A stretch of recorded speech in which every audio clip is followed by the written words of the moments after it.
президенти русия владимир путин рӯзи 21 октябр дар маҳфили байналмилалии мубоҳисавии валдай аз ҳаракати толибон тавсиф кард ки кӯшиш дорад то аз афроди тундрав халос шавад. путин аз ҷумла аз талоши толибон барои фосила гирифтан аз ҷангҷӯёни доиш ки онҳоро ӯ ҳамсафони собиқи толибон ном бурд мисол овард.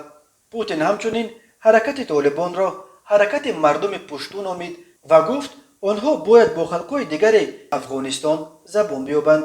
барои мисол онҳо бояд бо тоҷикҳо забон биёбанд, чунки тоҷикҳо бино ба ҳисобҳои гуногун аз 40 то 47% аҳолии афғонистонро ташкил медиҳанд. охир ин хеле зиёд аст. дуруст аст, он ҷо боз ӯзбекҳо ҳастанд, ҳазораҳо ҳастанд. бале, дар ҳукумати ташкилкардаи толибон намояндагони халқҳои дигар ҳам ҳастанд, вале онҳо дар мақоми аввал нестанд. вале ин мардум дар низоми идораи кишварашон мақомҳои муҳим мехоҳанд, гуфт Путин. ӯ ба ин тартиб нахустин раҳбари Русия аст ки дар сатҳи расмӣ эътироф кард ки тоҷикони Афғонистон то 47% аҳолии ин кишварро ташкил медиҳанд. аз ин қабл раиси ҷумҳури Тоҷикистон Эмомалӣ Раҳмон низ шумораи тоҷикони Афғонистонро 46% баршумурда гуфт агар дар ҳукумати ояндаи Кобул ба ақалиятҳои қавмии он кишвар ба вижа ба тоҷикҳо ҷойгоҳи шоиста дода нашавад, душанбе ҳукумати толибонро эътироф намекунад. рӯзи 20 октябр дар Москва дар нишасти махсуси Афғонистон Абдусалом Анафӣ, муовини сарвазири аморати исломӣ ки толибон эълон кардааст, ҳукумати сохтаашро фарогир номида ва гуфт ки он ҷавобгӯи тақозои ҷомеаи байналмилалист.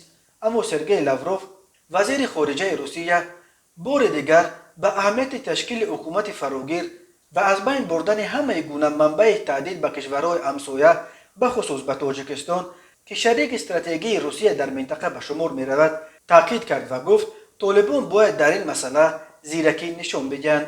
намоиши чунин зиракӣ метавонист сабақи хубе барои онҳое шавад ки ба хотири ғаразҳои шахсии худ манфиатҳои миллиро пушти по зада мардуми худро амалан ба ҳукми тақдир партофта рафтанд, гуфт Лавров. ӯ зоҳиран президенти қаблии Афғонистон Ашраф Ғаниро дар назар дошт ки моҳи август дар пайи тасарруфи кишвараш аз сӯи толибон ва ба Кобул наздик шудани онҳо чанд чархболро пур аз пул карду аз кишвар гурехт.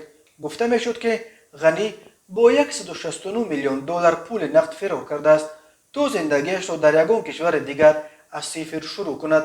дақиқтараш аз 6 сифр